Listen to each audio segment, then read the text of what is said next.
Salam sigap dan shalom. Renungan kita pada hari ini, Rabu 21 Juni 2023, berjudul Saat Orang Berdosa Kembali.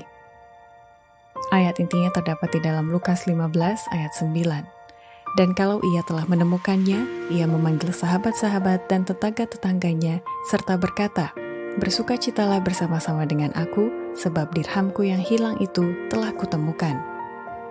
Pena Inspirasi menuliskan yang dimaksud dengan judul renungan kita pagi ini, Saat Orang Berdosa Kembali, adalah sebuah panggilan kehidupan yang praktis agar kita senantiasa menunjukkan sukacita sosial sebagai faktor yang menunjang kebahagiaan sejati dan sarana untuk memulihkan hubungan kita secara vertikal kepada Tuhan dan horizontal dengan sesama sebagai berikut. Pertama, sikap yang dikehendaki Tuhan dari setiap orang Kristen sejati saat orang berdosa kembali adalah menerima mereka dengan apa adanya dan bertindak sesuai terang yang telah diberikan dalam kata-kata pengharapan bahwa keselamatan itu berasal dari kuasa Roh Kudus. Jikalau para anggota awam gereja mau bangkit melakukan pekerjaan yang boleh dilakukan, pergi bekerja dengan biaya sendiri, masing-masing memperkirakan berapa banyak pekerjaan yang dapat dilaksanakannya dalam menarik jiwa-jiwa kepada Yesus, maka kita dapat melihat banyak orang akan meninggalkan barisan setan dan berdiri di bawah panji-panji Kristus.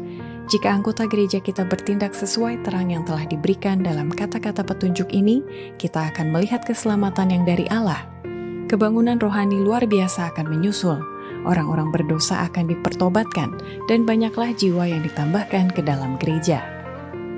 Kedua, sikap yang dikehendaki Tuhan dari setiap orang Kristen sejati saat orang berdosa kembali adalah kita harus dapat menempatkan Kristus dalam setiap tindakan kita sebagai saksi-saksinya yang hidup.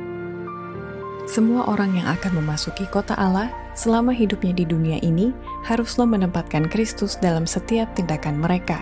Inilah yang membentuk mereka menjadi pesuruh Kristus, yaitu saksi-saksinya.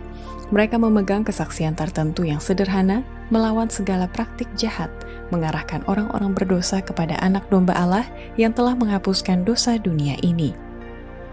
Ketiga, sikap yang dikehendaki Tuhan dari setiap orang Kristen sejati saat orang berdosa kembali adalah menunjukkan sikap berbahagia dengan menyaksikan jiwa-jiwa berdosa itu telah kembali karena ditebus oleh pengorbanan Yesus di salib Golgota. Allah bisa saja mencapai tujuannya dalam menyelamatkan orang-orang berdosa tanpa pertolongan kita. Tetapi agar kita dapat mengembangkan tabiat seperti tabiat Kristus, kita harus mengambil bagian dalam pekerjaannya. Agar dapat menikmati kebahagiaannya, yaitu kebahagiaan menyaksikan jiwa-jiwa tertebus oleh pengorbanannya, kita harus mengambil bagian dalam pekerjaannya demi penebusan mereka. Keempat, sikap yang dikehendaki Tuhan dari setiap orang Kristen sejati saat orang berdosa kembali adalah mengulurkan tangannya dengan tidak mengabaikan jiwa orang itu, sambil menanamkan keyakinan dan membangkitkan kasih Kristus. Banyaklah yang bersalah yang merasa malu atas kebodohannya. Mereka memandang kesalahan dan kehilafannya sampai hampir putus harap. Janganlah abaikan jiwa seperti ini. Bila mana seseorang harus berenang ke hulu, ada tenaga arus yang menolaknya kembali. Kalau begitu, biarlah diulurkan tangan penolong baginya seperti tangan saudara tua yang diulurkan kepada Petrus yang sedang tenggelam. Bicaralah kepadanya dengan kata-kata yang penuh harapan, yang menanamkan keyakinan dan membangkitkan kasih. Demikianlah renungan kita pada hari ini. Kiranya Tuhan memberkati kita semua.